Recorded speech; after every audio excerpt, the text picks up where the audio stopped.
Hey guys, what is up? This is Stephanie, aka the Limitless Babe, reminding you today and every day that you are limitless. So, what is new and wonderful today? What's going on? What is happening? How are you feeling from the last video? Please tell me, leave it in the comments. Have you tried any of the other tips? So, today is obviously from what I just said, going to be an add-on to the last video talking about tips for anxiety, stress, CPTSD, your fight or flight, how to release cortisol, all the things, right? We're trying to calm our bodies down. I've already given you tips 1 through 11, and now I'm going to give you tips 12 through, what would that be? 23. I'm going to give you 11 more. Okay. I'm just going to say it that way. We're not going to count that crazy way. We're just going to start from 1 again. But this is your second batch of tips for relieving your stress and anxiety. Whatever the reason is, whether it is from narcissistic abuse, whether it is just from having a insecure attachment style, whether it is from your childhood trauma, whether you're just stressed out from everyday things, whatever is going on in your life, these tips can help. Okay. So let's get started. Tip number 1. This is a new one for me. Not new, but I've been doing it probably in the last year and I really like it. And I love the fact that I also incorporate it with my daughter. Tip number 1 is tapping. Now you can actually go onto YouTube, type in EFT tapping and find out how to do it in, the technically proper way, be fully trained in it. I'm going to show you how I do it. Okay. I'll show you how I do it for me. And then I'm actually going to go one step further and show you how I do it with my daughter. Because if you have children, especially if, there's anyone narcissistic in the family, you want to be able to give them the tools without them realizing that they're going to need these later. To them, it's just something fun, but they're going to have the tools so that as they grow up, they can already start doing these things to calm their own nervous system. So what I do, it's almost the same thing for me and her. I say the same things. I just don't do the whole beginning prep work. So I actually just say 3 phrases. I am safe. I am divinely guided. I am abundantly blessed. I use the same phrases with her, but I'm going to teach you guys how to make it more fun for kids in the way where they will actually ask you to do it. Okay. Where do you tap? What are the points? Okay. So you start with the top of your head. I do both hands, so I'll start with the tap. And if I'm doing it incorrectly or a way that you don't do it, that's fine, guys. Okay. It doesn't have to be perfect. It just has to be what works for you. So this is how it works for me. Okay. So I do both hands and I say, I am safe. Then I'll take both hands, index and middle. Yes, index and middle. I need tap inside your eyebrows. I am divinely guided. And if you notice, I'll also close my eyes and slow down my breath. Then you take the same fingers right above your cheekbone, right under your eyes on the corner. You say, I am divinely guided. No, that's not right. I already said that. I'm abundantly blessed. It's late when I'm recording this, so forgive me if I have a couple of oopsies. I am abundantly blessed. Then you go directly under the eyes and you can feel your orbital bone. I am safe. You repeat your phrases. If you only have 3, if you have more, you go on. There's many ways to do this. Under the nose, I am divinely guided. On the chin, under the mouth, I am abundantly blessed. Right under your collarbone. So see, this is my collarbone. Right under, I go right here. I am safe. Then you do your armpit. I am divinely guided. So your armpit is here. I'm going right under, probably about where the first and second ribs are. Okay, I'm divinely guided. And then on the side of your hand. And this I'll do with 4 fingers. I am abundantly blessed. Okay. And then you can repeat it. So now how would I make this fun or more exciting for kids? There are these cards that I wish I remembered what they were called. They're in my daughter's room and she's sleeping right now, so I don't want to go in and wake her up. But I will, when I edit this video, I will put the name of the cards on for you guys. I have morning ones and evening ones, and they're basically like cards to get your children into meditative practices, which is super cool, super helpful for them. I wish I had those tools growing up, but I'm grateful that I get to give them to her. So you sit on the floor, and I would sit Indian style. So I'm going to try my hardest to do that without falling off the chair. So I sit on the floor, Indian style with her, or I'll sit on my bed. And by the way, guys, that's Janet. You might have seen her in other videos. So we'll sit across from each other, and I'll say, imagine your head is a turtle shell, and it's round, and it's hard, and it's green.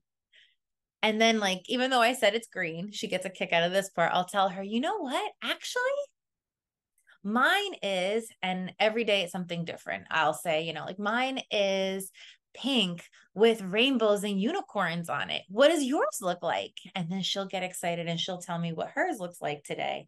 I'm like, okay, that sounds really nice. Okay. So then we'll take a deep breath in and she'll do it with me, arms up. And then we start. I am safe. I am divinely guided. I am abundantly blessed. I am safe. I am divinely guided. I am abundantly blessed. I am safe. And then here's the change. I'll make it a little more fun for her. I am divinely guided. I'll turn into monkeys. And then I'll do the other side. I am abundantly blessed. I am safe. I am divinely guided. And then we stop. So that's just a fun way that you can incorporate this with your kids if you have them, and just give them the tools that they're going to need growing up anyway. Okay, I hope that was helpful and not too long. Okay, tip number 2, we're going to move a little faster now. Tip number 2, I learned from my coach, actually, Sharzad Parande. And this is, I don't know what we would call it. I just have it written down as holding and rocking. So she gave me this tip when, if you guys watched my video from June about when my daughter and I were targeted for human trafficking in Walmart. Very traumatic situation. And even though I jumped into fight or flight in a different way, I actually jumped into fight, and I, went after the guy, and I, handled things. Afterwards, when the realization kicked in of what was happening or what could have possibly happened, my nervous system just like shut down and went into like panic, and I like started hyperventilating. It was wild. Like I collapsed to the ground and just like I naturally started rocking. So when I got home and like she found out what happened, she told me like, okay, here's what you're going to do. Put your hand under your armpit. This is actually my right hand. I know I'm facing you guys, so it might be backwards. Put my right hand under my left armpit. Take my left hand and put it over my right shoulder. My feet are firmly planted on the ground, or you could be sitting on the floor, whatever works for you. And just let yourself rock. Close your eyes and hold yourself.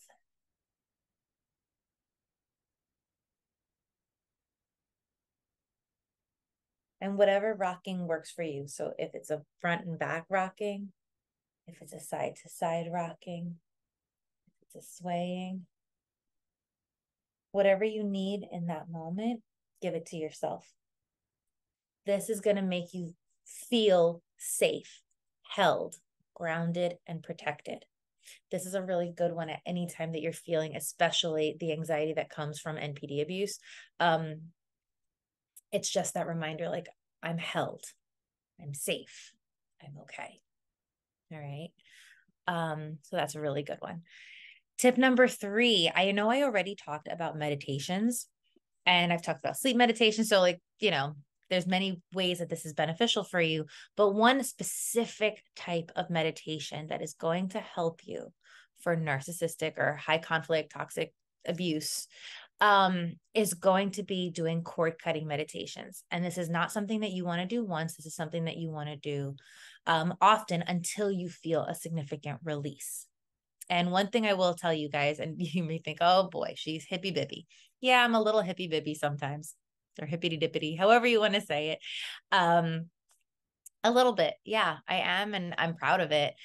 And sometimes when you do your cord cutting meditation, which by the way, you can find on YouTube, you can just type in cord cutting meditations. I know I follow Chris Corsini. He is an astrologer, a psychic, I think, tarot reader. And again, that might not be your jam. And listen, I'm open to a lot of different things. You guys know I'm very religious. I'm also very spiritual. I have a lot of different mix in me, which I think helps me to relate to so many different people. But I know that he does some really great cord cutting meditations, and a lot of them are pay what you can, donation based. So, and some of them are even just already on YouTube. But if that one doesn't work for you, you can just look up other ones. And it helps you to actually release the connections, the soul ties that we have with these people, because unfortunately, especially with narcissistic abuse, there tends to be that link, that soul tie, that like, it's like a parasite that like latches onto you and you almost can't release them, right? No matter what, even if you like separate yourself from the person, even if you go no contact, sometimes there is still that like cord that is stuck. And especially if maybe you don't believe in this, but if you've been physically intimate with someone, you have a connection to that person. Your souls have connected and you have to actually break that connection. Okay. So cord cutting meditations are super helpful, but sometimes when you do it just once, it's wild, but our energy speaks so much louder than you know. And a lot of times the other person can feel it. They might actually act out or lash out a bit more than usual after you do it the first time, which is why you want to keep doing it until you just release it. Okay. Don't give up. If they are acting out, that means it's working. Okay. That means that they are feeling that the separation is trying to happen and they don't want that. Okay. I know that in my personal experience, I'm going to get to more of these things, but like I did EMDR therapy. And what I realized is when I did the EMDR therapy and I really started healing and just releasing it all, that was when my abuser started acting out more and more. And it became almost humorous to see that this person is desperate for my attention because they can feel that they're losing their grip, you know? So again, cord cutting meditation is a very valuable tool, but you may have to do it more than just once. In fact, I highly recommend you do it more than just once. Okay. Tip number 4, disconnect from devices. Sometimes when we feel the anxiety and the high stress, I don't know if you guys realize it, we're looking at our phones. We live in a high pressure, fast-paced society where we are expected to be accessible at any given point and have people be able to reach us at the touch of a fingertip. And that's a lot of pressure.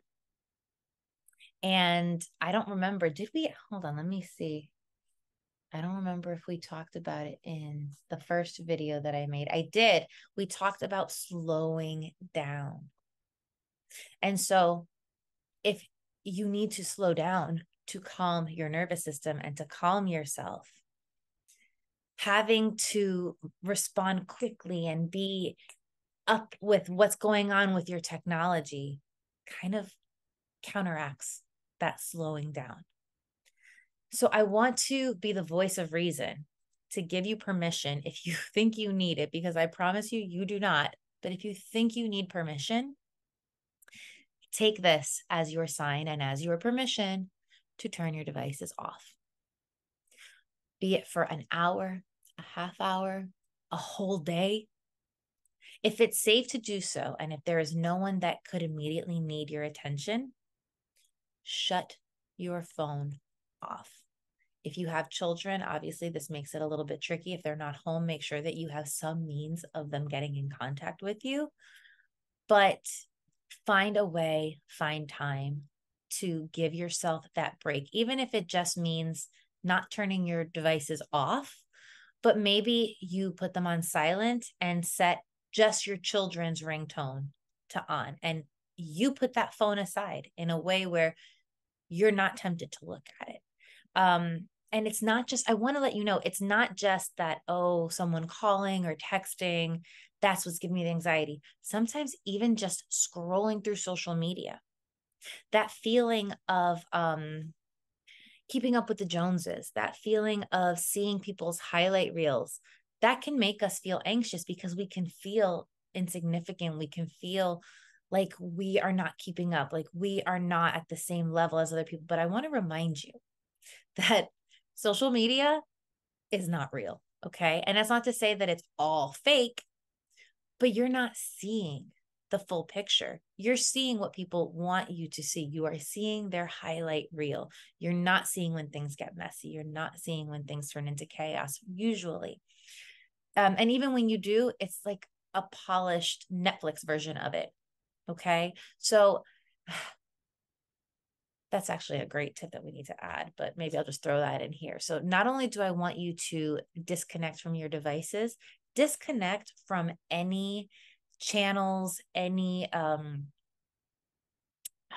what's the word I'm looking for? Like any social media that doesn't feel good for you. If when you scroll through someone's social media, you feel bad about yourself, it's okay to unfollow. Okay? Mute, unfollow, restrict, whatever you need to do. But take this again as your permission to limit what you allow in, both technology wise, noise wise, just in general, the pressure. Okay. So I kind of mixed in a few things, and that's other topics that we're going to get to in the future. But for right now, I just want you to let the focus be on this tip, which is disconnect from your devices, however that looks for you. Okay. Tip number 5. This one is tricky. Okay. This one takes a lot of self-awareness, and that is check in with your body. Now, what does that mean? Steph, what are you talking about? Check in with my body. Like, yeah, what am I supposed to be doing? Check in with your body, calm your breathing, slow down again.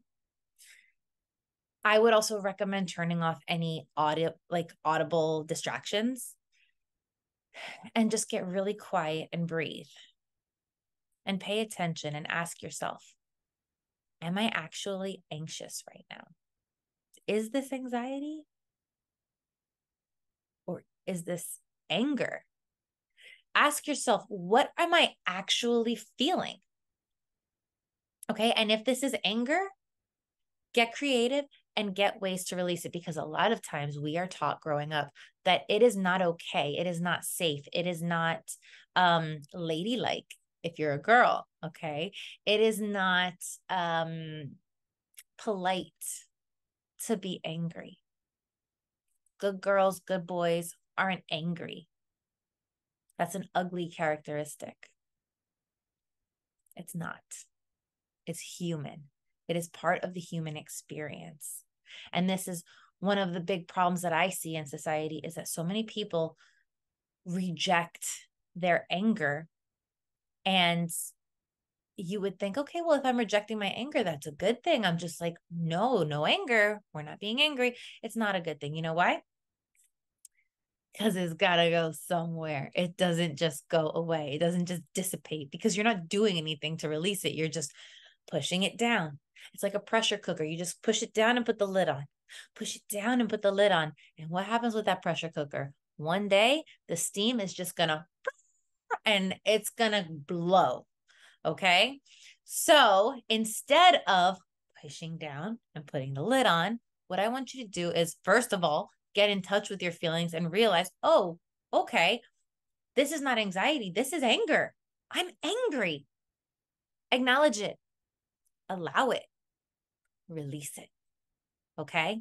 Now, some great tips that I give my daughter to release it, because she's actually, I know I've talked about this before in other videos, like human design. So I'm a projector. My daughter is a manifester.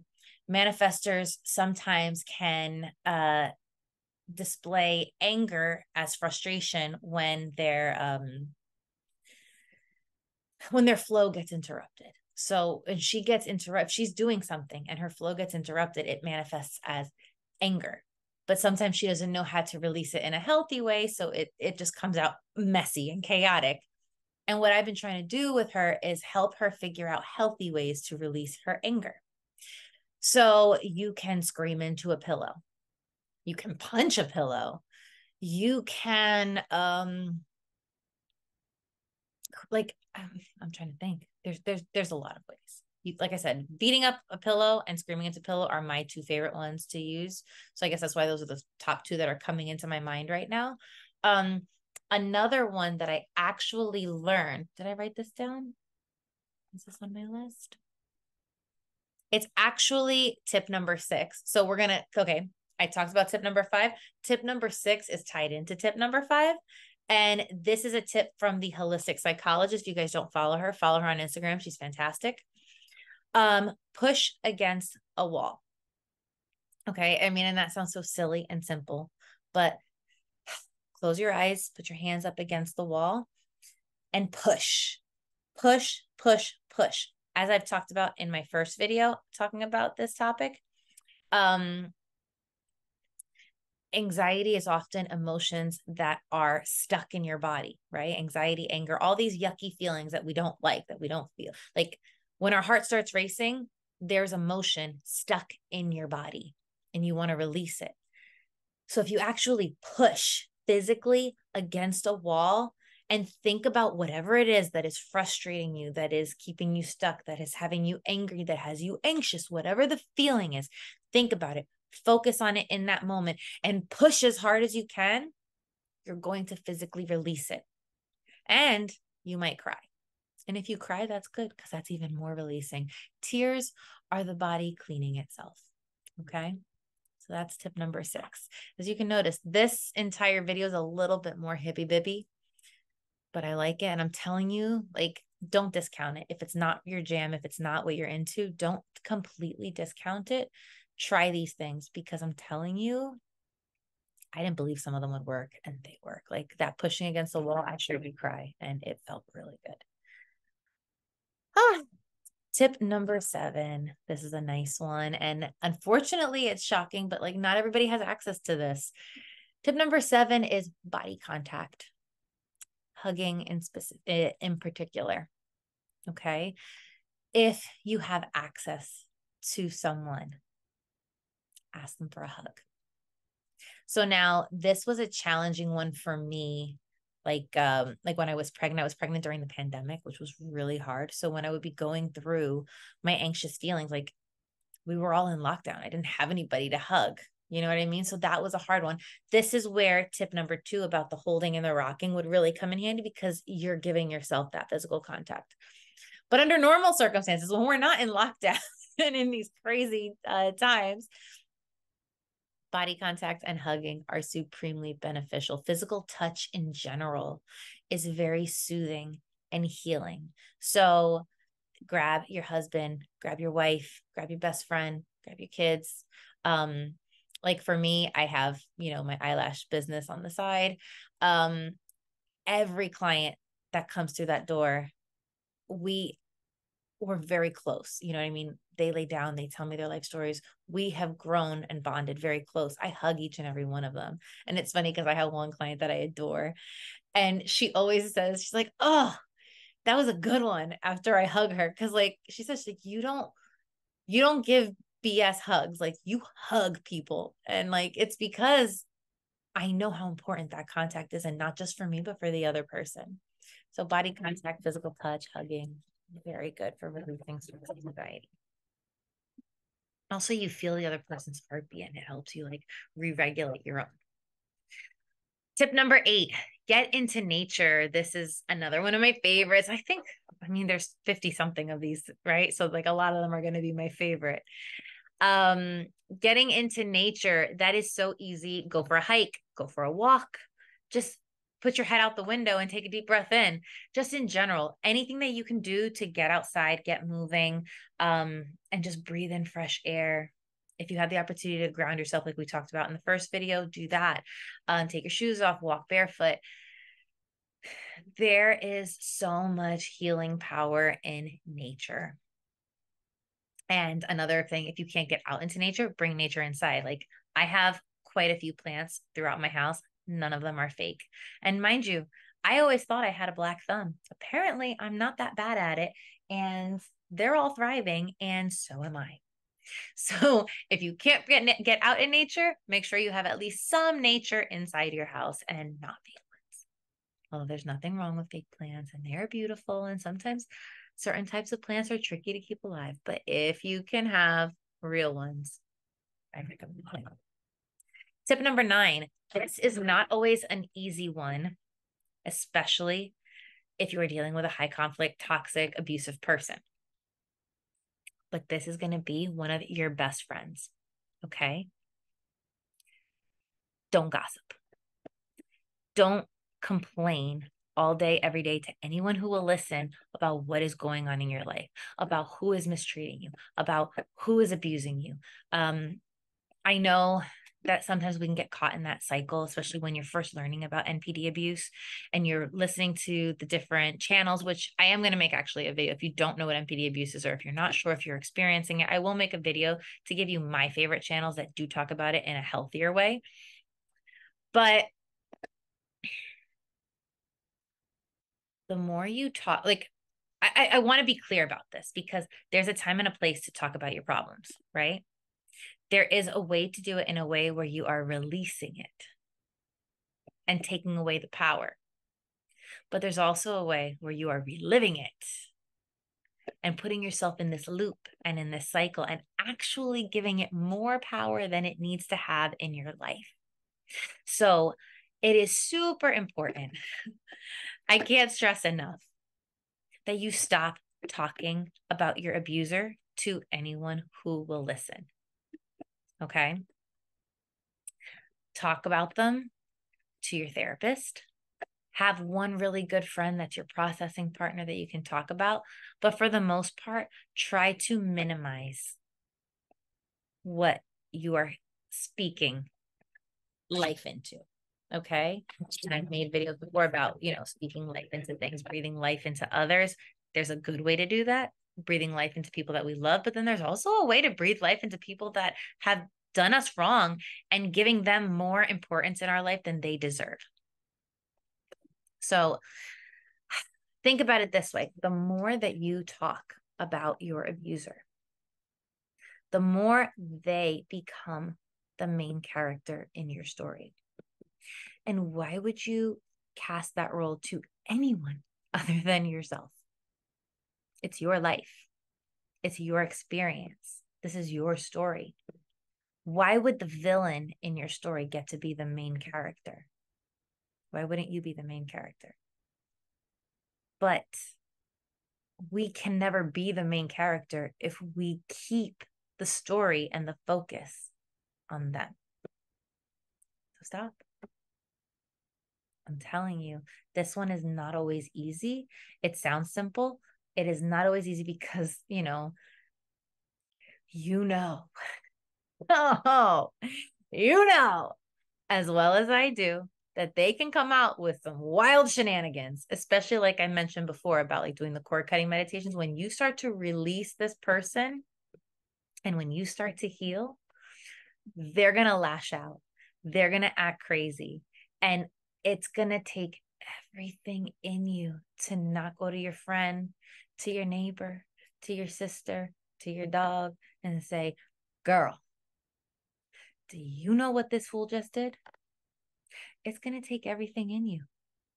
But I'm telling you right now, when you can have that level of control and self-discipline and stop talking about them, you are taking your power back.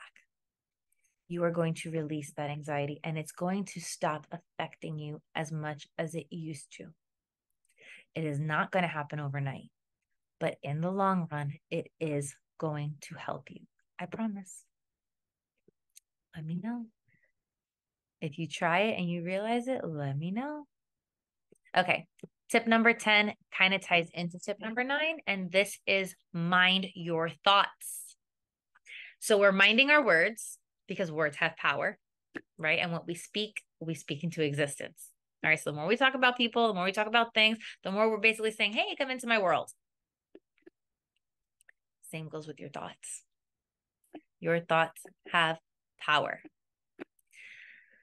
So if you find yourself day in and day out thinking about how they did you wrong and how they did all these things and how, oh my God, I can't believe that they would do this. Stop. And this takes a huge amount of self-discipline and self-awareness as well. But you need to stop and you need to pay attention to the thoughts that are going on in your head. When you have a negative thought or a thought about this person, basically any thought that makes you feel yucky, you have to freeze. And I like to give myself a catchphrase that I tell myself to shake my brain out of the thought process and to remind myself, get back on track. So you pick whatever phrase works for you.